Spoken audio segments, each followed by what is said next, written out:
se citou no seu requinte de violência. E o que poderia ser pior do que isso? O ente querido matando o outro? Mas que desgraça caiu sobre essa família. Mas também, o que poderia se esperar dos filhos daquele que teve a capacidade de matar o pai e casar-se com a própria mãe? Tolos! Pois não sabem que aos vivos já lhe restam seus próprios julgamentos sobre aqueles que já passaram dessa vida.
Senhores, graças aos deuses, nossa cidade não sucumbiu às investidas inimigas. Eu, Creonte, os convoquei para esta reunião para comunicar àqueles que honram o trono da cidade de Tebas, o irmão Eteócles e Polinice, que ambos sofreram de um destino comum, um sendo morto pelo outro. E eu, de agora em diante, serei o rei permanentemente da cidade de Tebas. Finalmente, meu grande marido poderá governar como rei definitivo. Calada, mulher! Não vê que não terminei de falar? Não tem como saber as intenções de um homem sem que ele antes a expresse. Portanto, venho deixar nítidas minhas leis e os meus decretos como rei. Diferente de Polinice, que como uma víbora traiu sua pátria e trouxe o inimigo para dentro de sua casa, aquele que não deve ser lembrado como amigo só estará ao esquecimento, o infame ato que cometeu. Polinice, aquele traidor desgraçado. Já o outro filho de Édipo, Eteócles, que lutou bravamente para proteger esta cidade, a ele, que terá célebre partida ao mundo dos mortos, que sirva de exemplo àqueles que compartilham sentimentos nobres por esta cidade. Creonte, posso ver que para tu, é claro que sua função trata-se de julgar os bons e malfeitores da cidade, mas tem certeza que cabe logo a ti julgar aqueles que já passaram dessa vida? Mesmo sabendo da minha posição como rei, ainda se questiona sobre o que é ou não é o meu dever? Se para tu é tão claro o que é ou não o teu dever, no mínimo te devo aconselhar para que não tome toda a tarefa para ti, Creonte. Já me certifiquei que os guardas impeçam qualquer um que tente prestar honrarias fúnebres ao cadáver de Polinice, e aquele que mesmo assim o tentar será punido com a morte. Já que está tão confiante de sua lei, quem você acha que seria o louco de desafiar, mesmo sabendo de tais punições? Senhor, devo me desculpar pela entrada brusca na Assembleia. No caminho, me questionei se realmente deveria ser eu a quem devia lhe contar isso. Por favor, senhor, entenda. Não fui eu que cometi este ato. O tempo inteiro me veio à mente se realmente faria sentido ir em direção onde eu logicamente seria punido. Mas por que você fala com tanto medo? Por favor, senhor, entenda. Não fui eu que cometi este ato. Não seria justo que eu fosse castigado como culpado. Mesmo sabendo de algo tão importante, ainda tentas te proteger? Conte de uma vez! Irei falar, mas por favor que não recebe nenhum castigo. O corpo de Polinice acabou de ser sepultado. Cobriram o cadáver com pó branco e outras cerimônias. Oxe, e quem se atreve a tal ato? Te afirmo que não faço a menor ideia. Simplesmente não deixou rastro. Tamanho foi o cuidado para não deixar evidências que começamos a suspeitar de nós mesmos, ao ponto de quase recorrermos à violência. Por fim, foi decidido que deveríamos contar ao Senhor sem omitir nenhuma informação. E essa tarefa desgraçada sobrou para mim. Ninguém gosta de um mensageiro que traz consigo as notícias. Seria esta obra um sinal dos deuses para o Senhor? Há muito tempo essa pergunta já me incomoda, Creonte. E por que os deuses se preocupariam com aquele que trai o seu lar? Ao menos se fosse um benfeitor, mas muito pelo contrário. Contigo só trouxe desordem, desgraça e desacato às nossas leis. Agora que já lhe contei o que tinha para dizer, posso me retirar? Mesmo se tivesse algo de útil para me contar, já não consigo mais suportá-lo. E o senhor prefere mesmo se preocupar mais com o que perturba seus ouvidos do que a sua própria mente? Basta! Conseguiu perturbar os dois!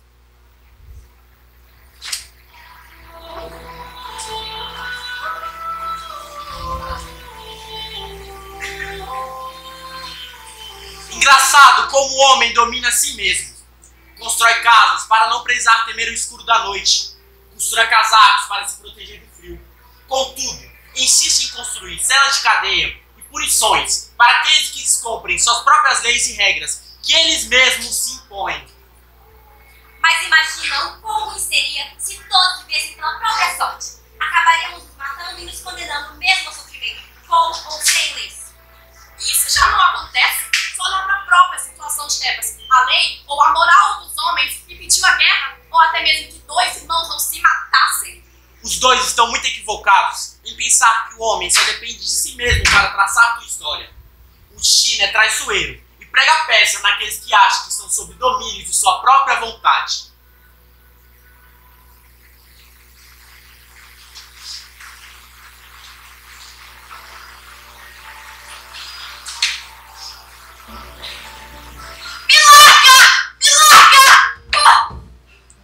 Antígona, que visita inesperada essa sua, minha sobrinha. Achei que o luto nos deixaria distante por mais um tempo. Mas, afinal, o que te traz aqui? Senhor, essa mulher foi pega, sepultando o cadáver de Polinice. Não imaginava ter que retornar a este lugar tão cedo, do jeito que mal tratado aqui. Mas que fortuna o destino me fez vir. Pude ver com os meus próprios olhos esta que pega sepultando o cadáver de Polinice. Vocês têm noção que a acusação que fazem contra a Antígona é grave? No mínimo, as deve ter pego em flagrante. Qualquer outro que estava ali presente poderia confirmar a história. Quando a pegamos, proferiu todo tipo de ofensa contra nós e contra a coroa enquanto resistia. Só foi se acalmar quando nos aproximamos da moradia real. Desde que fale, então, nega alguma dessas acusações? Não nego nada! Certo, guardas. Podem se retirar. Tenho questões a sós a tratar com ela.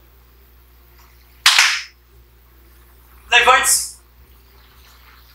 Não tinha noção da proibição de rituais fúnebres ao cadáver de Polinice ou as ignora por vontade própria? E por acaso teria como ignorá-las? Fez questão que todos soubessem. Então, mesmo sabendo de minha lei, ousou transgredir de bom senso? Que eu saiba, você não é Zeus e nenhum dos nossos deuses para fazer. Muito menos acho que suas leis teriam poder maior do que uma lei natural, um direito natural. Você não é diferente de nenhum outro mortal entre nós. E eu não temo a punição vinda de um mortal, pois sei a quem devo agradar.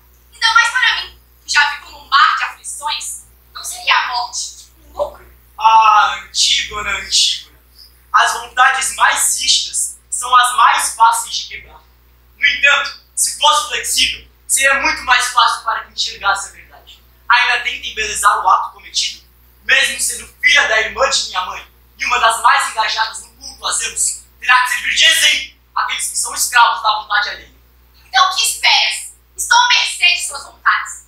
Saiba que para mim nada vale suas palavras. Em que momento eu deveria ver desprezo em dar sepultura digna a um dos meus? Saiba que repudio tua tirania. Somente tu, com tua rebeldia, vê isso. Sei que muitos concordam comigo, mas por medo não falam o que pensam. E tu não vê problema em ser diferente dos outros? Não vejo problema em honrar alguém que é do meu sangue.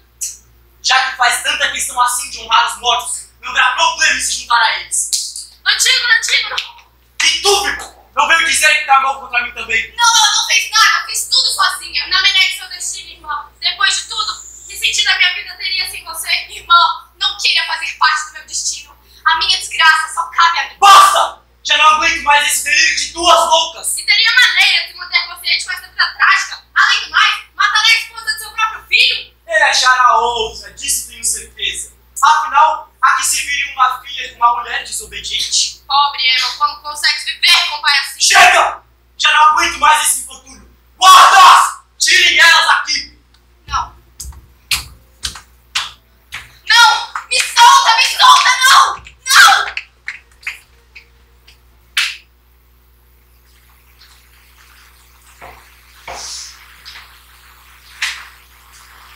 Se não me falha a memória, senhor Creonte, apesar do tom eufórico de Ismene, ela não estava errada quando disse que teu filho era prometido a Antígona. Tem certeza que será de agrado para ele saber da morte de tua própria noiva sob os comandos de teu pai? A respeito da criação de que dei a meu filho, tenho certeza que ele jamais serviria a favor de uma mulher rebelde. Se estás tão certo do que diz, logo então veremos. Aí veremos! Pai, sabe que te estimo acima de tudo, e nada deverá estar acima dos seus conselhos que me guiam em seu governo. Viu só? Tinha certeza que meu filho jamais colocaria as vontades de uma rebelde sobre aquilo que é meu governo e minha lei. Se ela quer um marido, que busque no inferno. Já você, tenho certeza que achará uma mulher linda e obediente, que também o fará feliz. Contudo, pai, tenho que afirmar para o senhor que para o governo não resta somente a visão de um mundo soberano, senão apenas restarei ele sozinho da cidade. As vozes do povo não pensam igual ao senhor. Sua imagem os intima, mas seus murmúrios escondidos dizem o que eles realmente pensam. Talvez você esteja punido com a morte, que na verdade deveria ser compensado com o mundo. O rapaz fala com sensatez. Talvez deveria dar-lhe ouvidos, Creonte. Eu, nessa idade, deveria dar ouvidos a um jovem tolo como ele. Então pouco importa a minha idade. Não é a força que deve dar importância, mas são os fatos que digo. Não me apresenta nada como fato. Só fala o suposto amor por uma rebelde e acusa seu pai por tentar defender o seu governo. Não está defendendo o seu governo fazendo isso. Você não vê que estás agindo como um jovem inexperiente e nem honra a justiça tampouco aos deuses. Ao fazer, não mata somente ela, como o outro também morrerá, pai. Ousa me ameaçar! Suas injúrias não passarão em vão. Ela morrerá à sua frente. Traga-me ela agora! Isso jamais acontecerá. Ela nunca morrerá na minha presença. Contudo, nunca mais verá a minha face. Não exiba a sua loucura para mim, mas aos outros modos que se dispõem a vê-la. Vai em frente! Continue alimentando seus delírios, achando que eles valem de algo.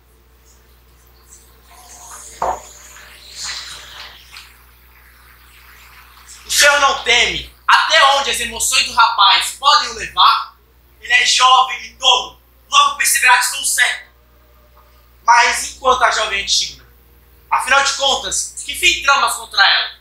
A ela só estará uma prisão de pedra e mármore, jamais penetrada pelo homem, onde lá somente restará o culto da morte.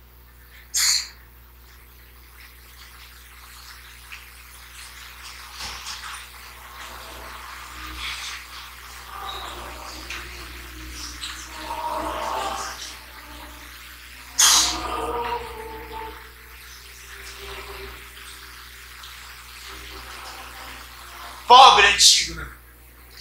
Os murmúrios da cidade devem ter lhe dito que Creonte tramas contra ti. Apesar da morte ser destino de todos, ainda é de muito pesar ver logo tu deixar a vida tão jovem. Morrerei ainda jovem, e sem desfrutar de muito que me restava. Sem abraços, sem família e sem amigos. Pelo menos, livrei minha irmã de compartilhar comigo a mesma sorte que o destino me deixou. Apenas espero que encontre conforto na ideia que tu foi senhora de tua própria lei antiga e preceitos. Deixará essa vida com o corpo limpo, sem chagas, sem marcas de machucados, ou até mesmo golpes vorazes de espadas contra ti. Sabes que apesar de ser senhora de tua própria lei e preceitos, não é como se suas atitudes não tivessem consequências. É senhora de tua própria lei, mas não do destino e nem da vontade daqueles que te governam. Nunca foi minha intenção ser admirada abertamente ou em segredo. Tampouco partir sem ser injuriada. Pelo menos em meu fim trágico, encontrarei muitos de minha família que partiram antes de mim. Morrerei noiva, a princípio noiva do homem, mas amante da morte, que me auxeia e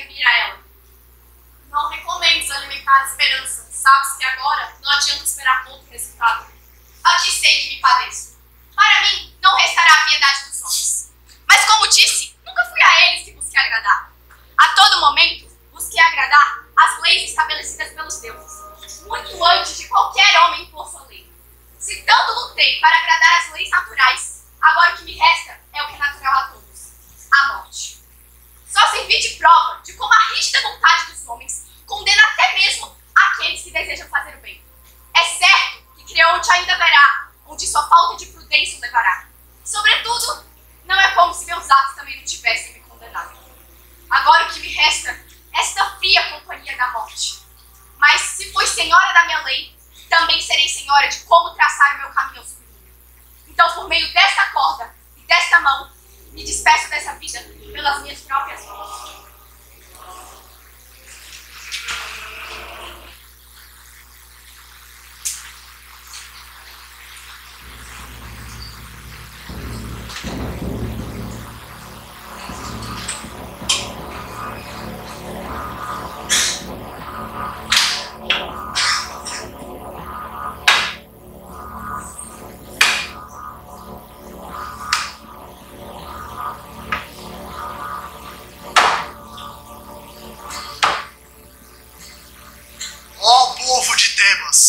Por tantas vezes já passei aqui, e de ti já vi tudo. Creonte, lhe trago a visão. Fiquei sabendo da pena que proclamou a pobre Tina, e agora, confinado em seu túmulo, passará os últimos momentos de sua vida. Mais um para me repreender. Tenho noção do que fiz. Não seja igual ao outro velho tolo que veio a mim dizer o que devo ou não devo fazer. Ou até mesmo meu filho que me repreende. Saibas que não vim lhe repreender, mas sim contar sobre as ações que tem por seus atos. As chamas do tempo já não queimam como antes. Tu serviu a carne de um homem para as feras e para a vontade do tempo. Eu sei que isso não foi de agrado dos deuses. Por que os deuses se preocupariam com aquele que trai o seu lar? Não cabe a ti dizer o que é ou não de agrado dos deuses. Estes já tomaram sua decisão. Tu pagará com sangue ao matar um, na verdade, condena dois. Ousa me ameaçar, velho. Não digo sangue dentro de ti, mas aquele que corre fora de suas veias. Teu filho é bom. Os deuses terão que bater em minha porta e anunciar para que eu acredite nisso.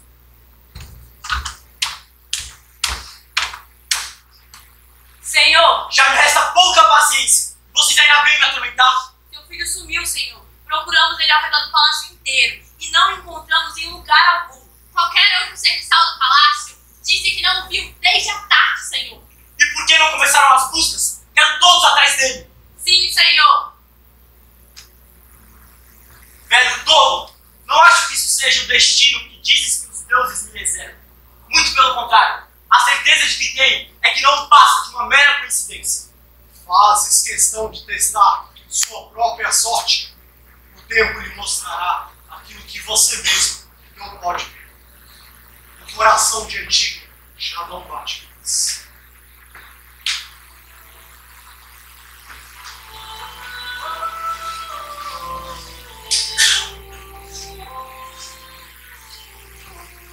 Um pai sem seu próprio filho, logo aquele que tanto buscou condenar os outros, no final condenou a parte de si mesmo, mas não o coração que bate dentro de seu peito, mas sim aquele fora de si mesmo.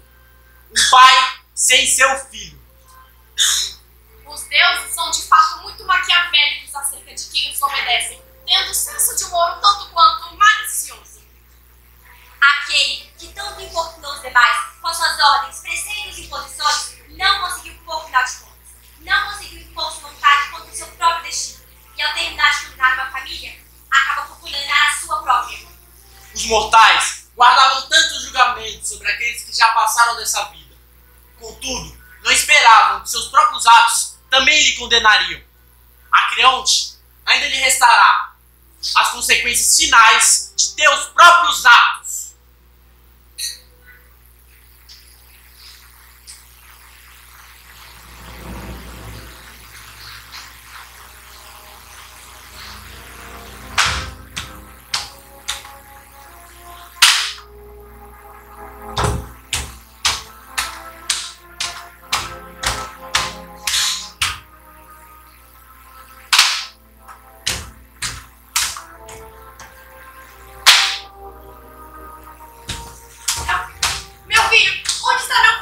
Você viu meu filho? Senhora, Meu filho, meu por favor, Aí. Ele ataca, Senhor. Aí, a senhora está aí. Você viu meu filho? Meu Aí, filho Emo. eu sei do paradeiro de Emon. Acalme-se. Vou lhe contar. Estávamos eu e Creonte andando pelos arredores do reino, quando escutamos um grito rouco vindo das portas da caverna onde os confinaram de. Lá estava Emon, aos prantos, depois de ver sua amada já sem vida. Em um ato de desespero, sacou sua espada e tentou proferir um golpe contra seu pai. Após Creonte desviar do golpe, Emon, num ato de loucura, apunhalou-se com o gume da espada, assim selando seu destino. O quê? Errou. O quê? Não! Ele matou meu filho! Meu filho, não! Meu filho, que droga! Devolva meu filho agora! Aí, não há nada mais que possamos fazer. O que ele fez com meu filho? Meu filho! Assim se foi eu.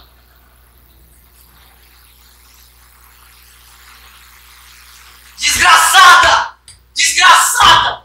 Porque fui logo condenar aquela maldita. Todo o prazer e satisfação que senti me matando.